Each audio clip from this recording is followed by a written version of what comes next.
Okay, so weapon videos. Guess what? Back again. So one of the main through lines for me when kind of designing these weapon move systems is like the whole idea is to fish for a play style. And play style is a strong word for a TTRPG, for just a weapon, because it's not as big a part of a character's kit in most games, in most TTRPGs, as it is something like, a Devil May Cry. Like, what weapon you're using really heavily defines what you can do, because all the special moves and capabilities are different. Like, this one move doesn't have the same kind of launcher that, like, your main sword Rebellion has, so you gotta play differently, and you have to get access to a launcher in a different way, that kind of thing. So the main three weapon systems that I'm going to talk about, and you might see this phrase thrown around a lot. It's it's all of your weapons and gear working together. Got to the loud part of the road. So the three main weapon systems available to melee martial characters: single-handed weapon and usually a shield. But I'm just gonna say single weapon, heavy two-handed weapon, and two-weapon fighting light weapon. Because you could get feats and stuff to get two non-light weapons, but I don't care. It's actually much easier to balance if you're using two light weapons, and it's mostly fine. Like, you can flavor them a little bigger if you really want to. It's not a problem. So, what is the main difference between all these different things? So, with a single one-handed weapon, you've got your main weapon that does something, and you've got usually something in your offhand. Because if you're going to use a single longsword and use it in two hands, it's not going to be a whole lot different than it's just going to be an inferior version mechanically, an inferior version of a heavy two-handed weapon. So there's other stuff you can do.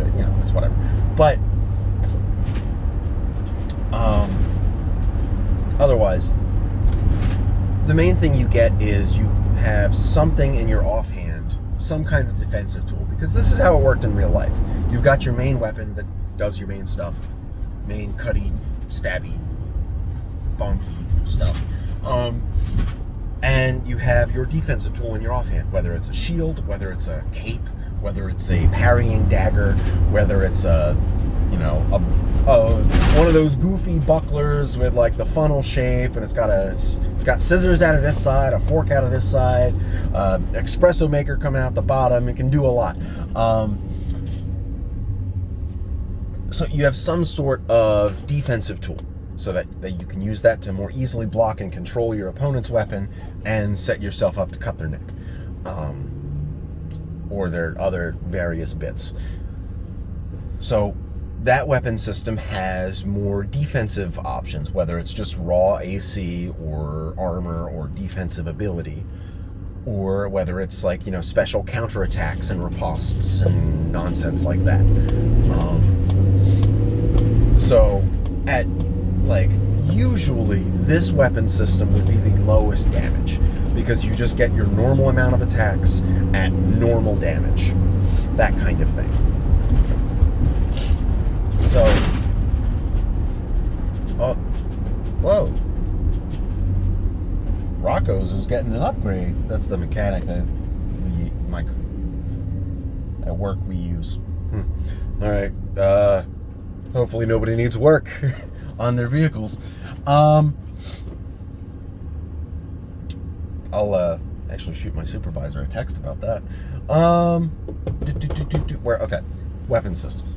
So, but while something like a one-handed sword and board, I'm going to call it, something that sword and board would usually get is just better defensive options, maybe some extra little opportunities to get another swing in, but that's also something two-weapon fighting typically does, because there's like, martial arts wise, there's a lot of real life crossover between sword and board and two weapons, but we'll get into that. So what does this, like, so sword and board, extra defense, some extra defensive options here, counterattack options, that kind of thing. Maybe, like, I like the idea of a shield giving you resistance to ranged damage, or it counting as, like, cover for ranged attacks. I like that idea a little more than just shields providing passive AC. Like, in 5e, shields providing passive AC kind of makes them, like, it's the simplest arbitrary thing you can do. But there's a lot of other ways to tweak it and make it more involved. Like, you know, in Pathfinder 2nd Edition, it's, you don't get passive AC from your shield. It's, you can take the raise shield action and your shield is up, and then your shield has 8 HP and it'll take damage for you. It's kind of odd. People seem to like it. Nobody in our Pathfinder game used a shield, so we didn't find out exactly how that worked, but not the point. So generally lower options, better defensive options. Something like a heavy two-handed weapon, I think, should do consistently the highest damage per hit, like just more than it's doing now. And as an aside, something I wanted to touch on was, I like the idea behind weapon die size and hit die size, because, like, you know, like a level 1 person, like a level 1, even a level 1 player character, like a fighter, that's, they get a D10 HP, so 10 HP plus their con mod. That's like, okay, somebody attacking you with a longsword, they do a D8 to a D10 damage plus their ability mod. That's all. They can take slightly more than a longsword's worth of damage in a like, they can get hit twice by a longsword, basically, on average. Maybe not quite on average. Maybe they could survive 2, depending on the person hitting them. But, like, generally, like, that kind of makes sense to me. But then you get, like, okay, as you get higher in levels, you get more hit die and blah, blah, blah. And it just increases your HP a lot. Theoretically, I'd like I would take 5e, and you might get more HP at the start. Like, a level 1 character might get more HP. Like, you get the static... okay, I'm getting off on a tangent.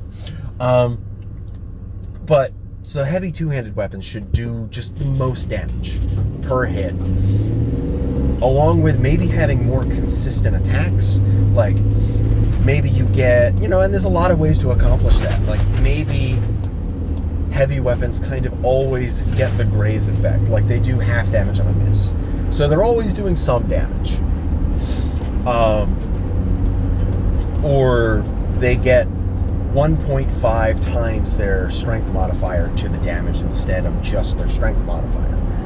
Maybe something, or maybe it's double their strength modifier because they're using 2 hands. Maybe that's how you could kind of implement a two-handed feel to something besides just, this weapon uses 2 hands. That's an idea.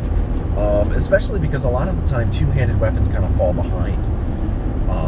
And especially there's very little reason to use, like, a longsword two-handed, because, like, ooh, your weapon die goes from a D8 to a D10. Ooh. Wow. It's great, isn't it?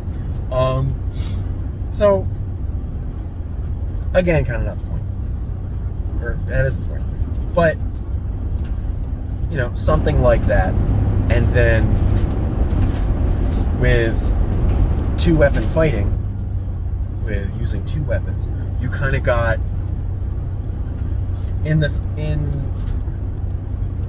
weapon fantasy, it's, you got 2 weapons, you can make all these attacks. Whereas in real life, using 2 weapons was much more like using a single weapon and a shield. Usually, you weren't using 2 symmetrical weapons. You were using, 1 main weapon and an off weapon. Not true everywhere. There's a lot of examples. A lot of Chinese martial arts have, butterfly daggers, hook swords, all sorts of shit where you've got two weapons that are the same size. And there's a lot of reason for that. And as we've kind of figured out in the modern day, like a lot of fancy kung fu stuff is just fancy bullshit. It doesn't really work if you're, quote, optimizing, but it kind of worked. Maybe I'm wrong on this, I'm not a historian, but from my plebeian armchair martial artist perspective, I'm not even really a martial artist. I like the stuff. A lot of like Chinese martial arts and weapon systems and all that kind of stuff, it worked because it was like a closed system and they were all kind of competing against each other. Kind of like how in Japanese martial arts and weapon systems, the armor was kind of shitty. So sword, like the katana, kept effectiveness for a long time because armor just wasn't super great. Like they didn't use a whole lot of metal in their armor. It was often like Japanese style armor, to my understanding. I might be wrong. Japanese style armor was like, if you want to put it in D&D terms, it was like maybe medium armor, maybe. Because it was like, you know, interwoven linen and stuff, but that's still relatively protective. But, you know, it's wishy-washy, and swords were still pretty effective for a long time. Whereas as soon as Europeans developed plate armor, swords had an issue, but then you just adapted sword styles, and maybe you picked up a mace instead, and you had more than one weapon on you at a time, blah, blah, blah. But, you know, in fantasy, we want to use like one weapon. This is our weapon, it's our sword. It's like the long sword. This is my blade, passed down in generations. At least that's how I look at it. Like, I always like to focus in on a single weapon for a character like that, but again, not the point. So, with two-weapon fighting, and I've talked about two-weapon fighting a lot before, like that's one of my more common video topics, like there's kind of two ways to go about it. Like extra attacks, you get additional attacks with weapons that do less damage on a hit.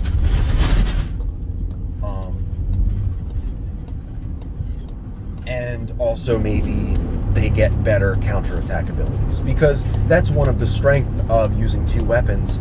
One can parry and the other can attack simultaneously, kind of in the same stroke. It's a little trickier than that, but that's kind of what they do. And an example I'm going to bring up is the Neo series.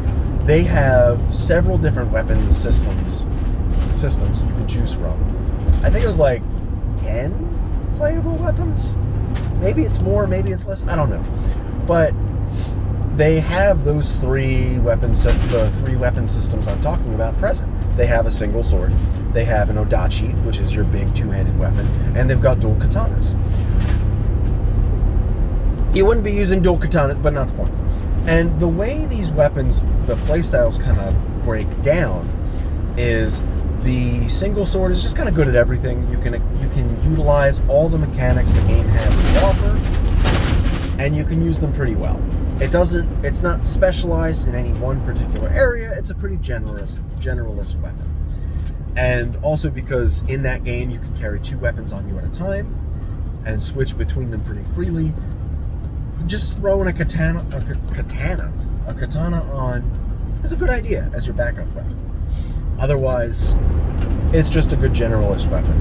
The odachi has big single hit strikes, like good charge attacks, but it's also got this wrinkle where it can chain certain types of attacks together that other weapons can't.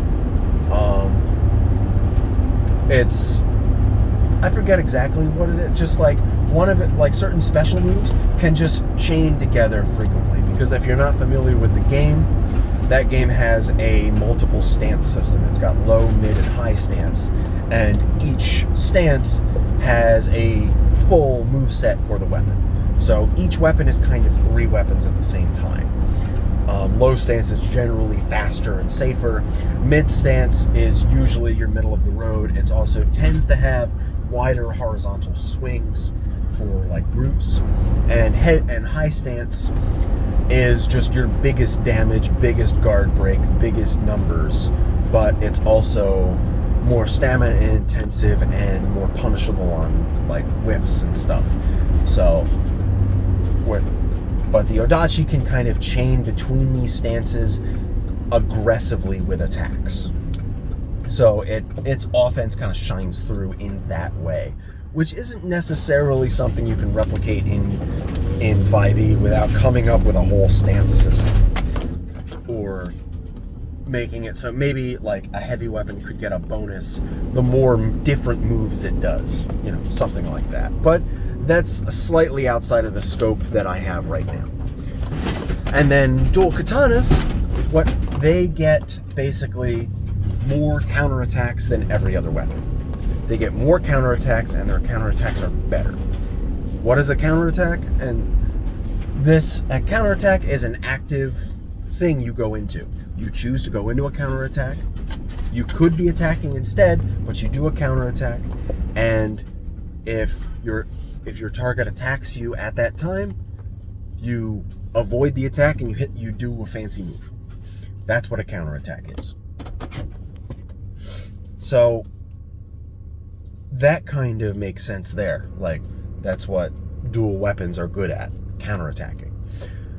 And that's not necessarily what I want to emulate for something like a dual weapon system. What I'm thinking is, instead of just giving them the same amount of attacks, like, give them at least one extra attack. So it's a way to get one more attack. Continue to tie that attack to the attack action instead of a bonus action. But maybe two-weapon fighting could be more of, they get more consistent attacks. Like, even on a miss, you still get a small opportunity. So every time they miss an attack, they get an opportunity they get another attack, basically. And it's not infinite, of course. It's more like, okay, you got extra attack, and two-weapon fighting, you can make 3 total attacks.